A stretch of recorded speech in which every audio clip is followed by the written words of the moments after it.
Place à présent à notre page des sports en compagnie de Salah-Eddine Gakou. Bonsoir Salah-Eddine. Bonsoir Namour. Et on débute avec de l'athlétisme et le meeting de Paris au stade Charletti. La 7e étape de la Ligue des Diamants s'est achevée il y a quelques minutes. Un meeting qui s'est disputé sous la canicule. Comment se sont comportés les athlètes africains? On voit ça avec Karim Baldé.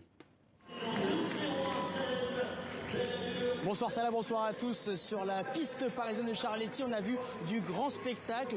Déception tout de même pour Marie-Josée Talou, l'ivoirienne arrivée seulement 3e du 100 mètres féminin. C'était la toute dernière épreuve qui s'est déroulée juste derrière moi il y a quelques instants. Talou a réalisé un temps de 11 secondes et 1 centième. C'est quand même sa meilleure performance de la saison, mais ça reste loin derrière la Jamaïcaine Shelly-Ann Fraser-Pryce en 10,67.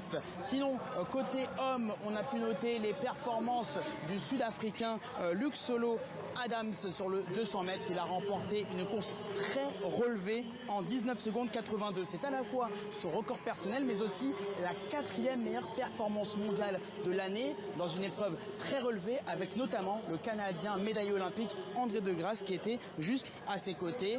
Adams, enfin vainqueur en Ligue de Diamants après 2 deuxièmes places à Rabat puis à Rome. Et puis il tombe enfin sous les 20 secondes sur le demi-tour de piste, d'où son soulagement. Écoutez-le. Enfin, j'ai été capable d'élever mon niveau. C'est le résultat d'un dévouement, d'un gros travail. Courir au couloir 8 était très difficile, surtout à côté d'André De Grasse. Il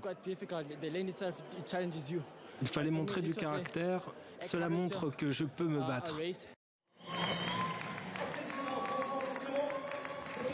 Enfin, déception pour Hugues Fabrice Zango, mais déception toute relative pour le Burkinabé au triple saut. Il a terminé 4e de l'épreuve avec un bond à 17,25 mètres lors de son 5e et avant-dernier essai. Les Cubains étaient trop forts ce soir et le champion olympique portugais Pichardo également. Mais pour Zango, titré sur le continent champion d'Afrique début juin, finalement, c'est pas si décevant car il voulait surtout prendre ses marques après une saison hivernale tronquée par une blessure au pied. Et puis, il s'était consacré également à sa thèse et à ses études tout au long du printemps. Maintenant, Zango est tourné vers l'objectif principal, à savoir les championnats du monde à Eugene aux États-Unis dans un mois.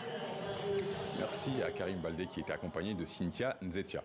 Du tennis à présent, Salah-Eddine avec Ons Jabeur, la joueuse tunisienne qui s'est qualifiée pour la finale du tournoi de Berlin en Allemagne. La Tunisienne s'est bien repris après la désillusion de Roland Garros. Elle a battu Coco Gauff, l'américaine, en 2-7, 7-6, 6-2 dans le tournoi de Berlin.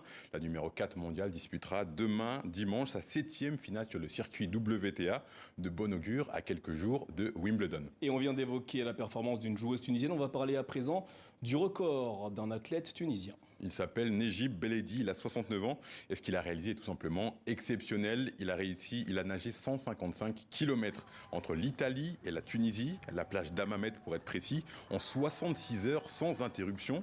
Il a évidemment été accueilli en héros et derrière cette performance, il a un message destiné à la jeunesse tunisienne. Construisez votre avenir ici au lieu de gaspiller de l'énergie à vouloir aller en Europe. Nejib Beledi, on l'écoute. J'ai parcouru une très longue distance et heureusement pour moi et pour tous les Tunisiens, le temps de ces derniers jours a été très beau. Mais durant cette matinée, le temps a changé et s'est détérioré.